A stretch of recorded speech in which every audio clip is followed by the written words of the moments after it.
Et on se retrouve donc pour cette revue de presse de l'économie.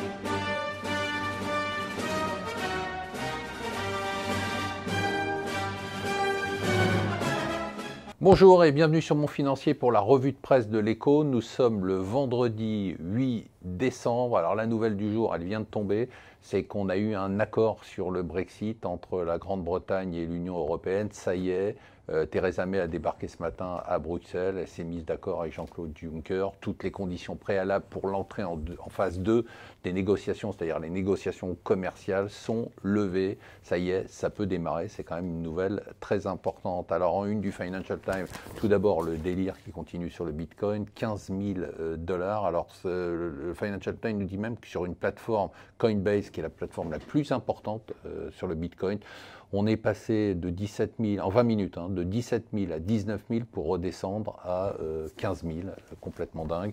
JI, c'est la claque du jour, 12 000 General Electric, 12 000 suppressions d'emplois, quand même 12 000 suppressions d'emplois, dont 4 000 en Europe, ça va faire quand même très très mal.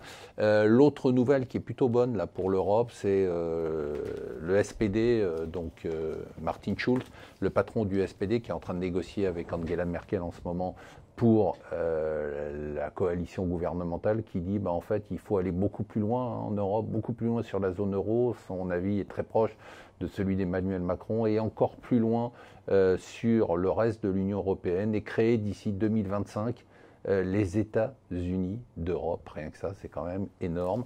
Alors que le Qatar est totalement isolé sur la scène mondiale, Emmanuel Macron est allé le voir, et pour les remercier, les Qataris lui ont filé 12 milliards de dollars de contrat à une première place dont on se serait bien passé.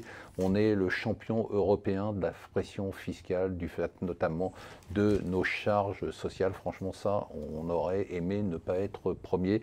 Et enfin, ça ressemble quand même à un hommage national qui ne dit pas son nom. Ça sera un hommage populaire avec descente des Champs-Élysées par le cortège de Johnny Hallyday. Quand même, c'est pas mal.